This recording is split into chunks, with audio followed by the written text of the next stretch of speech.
Hello, I'm back again to talk about, you know it, American domestic politics. And I'm going to talk about the subject similar to what I was talking about the other day about the whole spiel with the Senate race in Maine and how crazy the press and the political elite of both parties is going insane over this Graham Plattner guy, going obsessing over his personal life, trying to assassinate his character because of what he actually represents. And it's not just about Graham Plattner. And again, I'm not here defending his personal morale or his personal life. I don't know the guy's character or what he's done in his past life. I mean, obviously, I'm objective about this issue. I'm not really going to say the guy's a saint. He's definitely not. Nobody is. We need to realize that. Um, he does have things in his past that are distasteful to me. I don't have to make that decision in Maine because I don't live in Maine. I live in Nevada, so I don't even get a choice. I got to vote for the status quo. So, congrats, right?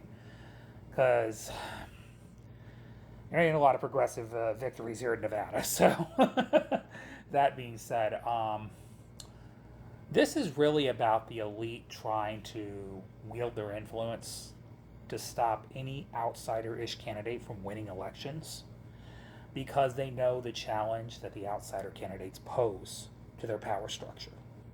This is the reality. It has nothing to do with about this guy's personal morale. This is a smear tactic, and they're going to do this to every candidate around the country they feel threatened by. That's a proposed outsider kind of candidate.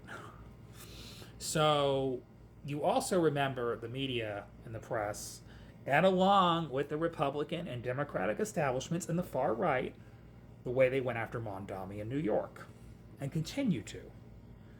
Now, if we thought these hit jobs on Plattner were bad, I want to remind people the kind of hit jobs they were doing on Mondami. Okay? They were more like anti Semitic hit jobs. Never mind his personal life. Because obviously racism exists in our institutions too. Okay? Racial biases. And they went on and on. The Israeli and PACs like APAC spent a lot of money against this guy because, dear God, he happens to be a Muslim progressive who spoke out against war in Gaza, war crimes committed by Israel. Not a shocker. So I want to remind people they did this stuff to Mondami too. And this is why I keep reminding people in the press, you think your smear tactics are going to work? They're not. You're going to elevate these people and make them more popular. Which you guys effectively did that with Mondami in New York. He's now one of the most popular Democratic officials in the Democratic Party. And around the country is a very popular guy. Because he got so much media coverage, negative and positive alike. Because any kind of press is good press for anyone. Okay, I want to remind the media of that. By you attacking any candidate, you only elevate them. And you guys forget, Trump ran 3 times and won 2 of those 3 times. The press talking about Trump didn't hurt Trump. It didn't hurt Trump. Well, it turns out there are people on the Democratic side that have the same star power.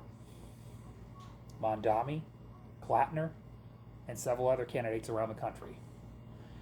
And I'm just reminding people, the press did a lot of hit jobs on Mondami. They were calling him anti-Semitic, calling him anti-American, using all kinds of racial innuendos and slurs. And I want to remind people there are people in the Democratic Party, this is what I said again, and I'm going to say it again, that show you the charlatans they are when they back these anti-Semitic claims against a progressive candidate, especially a progressive Muslim candidate. And I want to remind people, Schumer wouldn't endorse him. Hakeem Jeffries never endorsed him. Senator Gillibrand made anti-Semitic comments about him because he was not pro-Israel enough. So there are people in the Democratic Party that are not completely our allies as progressives. And that's why I tell people, keep your eyes open to what's going on, because all these people are revealing who they are. And shockingly, a lot of people on the left did endorse Mondami. I mean, Bernie was out there campaigning for him. AOC endorsed him, which I'd argue probably helped him win. AOC had a lot of clout in New York, so, has a lot of clout. So, I mean, she did help push his celebrity status a little bit, even though he had a lot on his own. But even Elizabeth Warren endorsed him. So, and I want to remind people also, Elizabeth Warren and Bernie Sanders also endorsed Plattner. So you didn't see AOC in the picture with that one, but you got Elizabeth Warren and Bernie on his side. But the most part, you're going to see the press go after all these candidates real hard, especially if they're running as outsider kind of candidates. They speak against war crimes. They speak about how our money's funded in America, how it should be funded, dealing with class reduction issues in this country. Anybody that's willing to admit institutional racism is a real problem in this country, you're going to see the press and the establishment of both parties push back hard against them. Because these are real truths in America. These are real truths that exist in our institutions, okay? These are real structural problems that need to be addressed. And obviously people in the press, people in the current administration right now, the political elite of both parties don't want to see progress happen. They just don't. And that's why I said, keep your eyes open to what's going on. And that's why I tell people, this is why you have primaries. Vote in them objectively. Start voting for better representation. If you feel the representative representing you is not representing you fully, vote for somebody else. You can do that.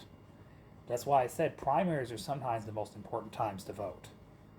Because then when it comes to general election, you already are going to have two choices. And both those choices might not be great, but one in your mind is harm reduction. So I'm just being honest here, because I have a lot of candidates I have to vote for in November in Nevada. I don't want to vote for them, but I know the alternative's worse, and I'm just going to be honest. If it's to stop the Republicans that enable Donald Trump, I'm voting for the Democrat. I don't care who they are. You can call me biased. You can say that I'm Team Democrat. Fine. But look at the people that are backing Trump. They're doing the same thing. They're backing this behavior that our country cannot continue on the path of. So,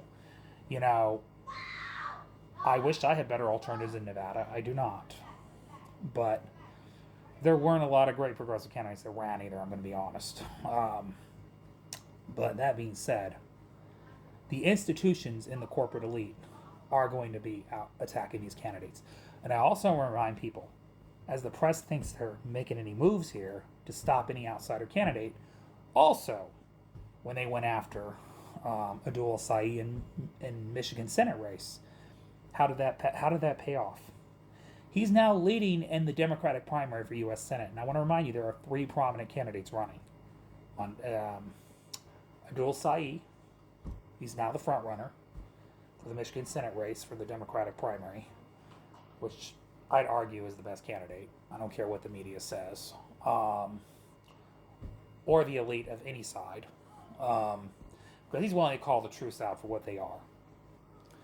And we need that. All right. I also remind people, there's a lot of 2 other prominent candidates running. And they were, at the beginning, running in front of the pack.